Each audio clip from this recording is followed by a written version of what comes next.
before the Forester goes anywhere this summer, the whole build has to come apart. You're probably asking yourself, why does the Forester have to come apart before we go on our summer adventures? And well, much like an RV, this Forester needs to be winterized every winter. Up here in Canada, we get some pretty chilly weather, and if you've watched my channel for even one season, you know that I love to winter camp, which means that, well, a bunch of hoses filled with water aren't going to be very good when we're out in minus 35 camping in a rooftop tent. So what I have to do is I have to take out all of this just to go ahead and winter camp. This is essentially my fall routine, taking it out, and then in the spring, we get to go ahead, take everything out again, and put this all back in the Forester. If we didn't do this, this water bladder could burst inside the Forester. We could have hoses that burst, connections that break apart, or even the pump inside of our faucet here break. And then, well, we wouldn't have any water for our epic summer adventures. Now, if you've been around the channel for a while, you know we have gone through a few iterations. So this year, it's gonna be even more work to go ahead and get our water bladder in here. I'm gonna try to shortcut it as much as possible, but I'm not super confident that we can get it all to work out the way I planned it, because nothing ever really works that way. So we have our camp kitchen here. This is our primary concern. This is right above where the bladder sits, the spare wheel well. So we're gonna have to go ahead, undo the bolts for the sleeping platform that sits on top of my camp kitchen, and then we're gonna try to move or remove the camp kitchen and leave the sleeping platform in the car. And it does look like I was thinking ahead. So all of this is attached to the brace here, and then it's actually braced on the seat belt mount, or the seat mount right here. I've undid all the bolts on the side, so theoretically, I should be able to go ahead, undo our tie-down straps on our camp kitchen, and it should all slide out. That's a good reminder also. Make sure that whenever you have something in your car, it's tied down at least in one place. My camp kitchen is tied down in two, which then holds my platform, so it is not going anywhere. Now, would you look at that? Our camp kitchen is coming out. So I did do a little bit of reinforcement when we did the platform, so it's actually not bad, but this thing still weighs a ton.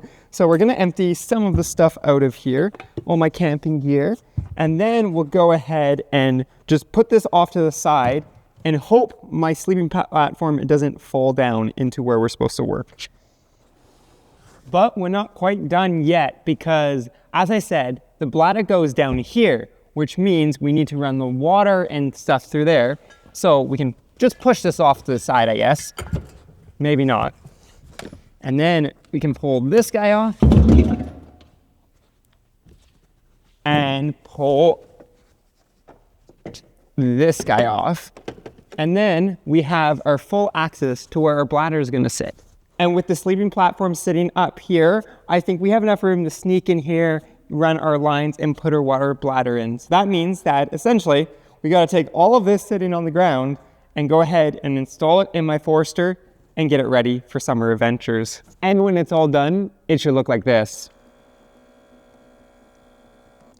But we got a little bit of work ahead of us. And to get started, we have to go ahead and put the water bladder in here.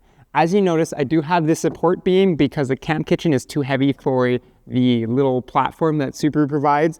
We'll go ahead, put a little bit of foam so it isn't scraping around. Although the water bladder I'm using, the Ivy bag, seems pretty tough, I still want to put a little bit of foam there to make sure it's not scraping around and give it a little bit of protection. Once we have that in there, then we can go run our line along this beam here and into the driver's side. I drilled a little hole into the floor, and this is where the water hose comes up. And then with it tightened down fully, we can go ahead, we kind of got to be a little persuasive here, but we can go ahead and shut this gate and close that up. And as you can see, there is our water control right there.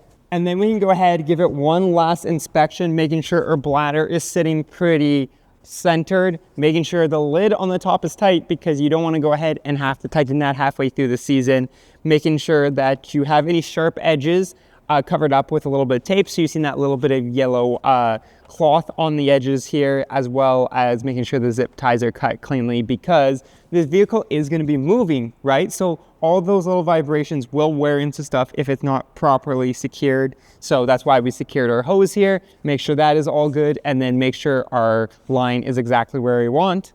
And then we can close it up for another, hopefully, 6 months. And with the platform back in there, it means we have one thing left to do: install the very heavy camp kitchen back into our Forester, and then we can go ahead, screw it all together, and then we got to see if it works. And with the camp kitchen all put back together, we can go ahead and we'll get the water running. So we have two different things. We first have to fill it. And to fill it, that's where that ball valve is really important, because, well, here's my faucet. And as you can see, it's got a thread-on connector here. But my water tank that I use to go ahead and fill the bladder also has the exact same fitting on it. So we can go ahead, fill up this water bladder anywhere, like even in a bathroom faucet at a rest stop somewhere. Go ahead, screw this guy onto here, and then plug this into that ball valve, open the ball valve, and drain our water into there. That way we also know how much water we have, but it also allows us to fill up anywhere on the road, because if we had to fill up using the hole, we could only fill it up once and then we'd be kind of done for the season. So this allows a little more flexibility. And just like that, we have a whole one of these now inside our car. I believe this was 6 liters, which is essentially acceptable for like one trip. But I do like to have just one kind of container on me at all times in case we do need it, we get stuck somewhere, whatever the case might be. So I always like to put one in at the start of the season, and then we can go ahead and kind of fill up as we continue to go on our adventures, because we don't want to fill this way up and then be hauling water all over, right? But with the water in here, I think we're good to go try ahead and test it.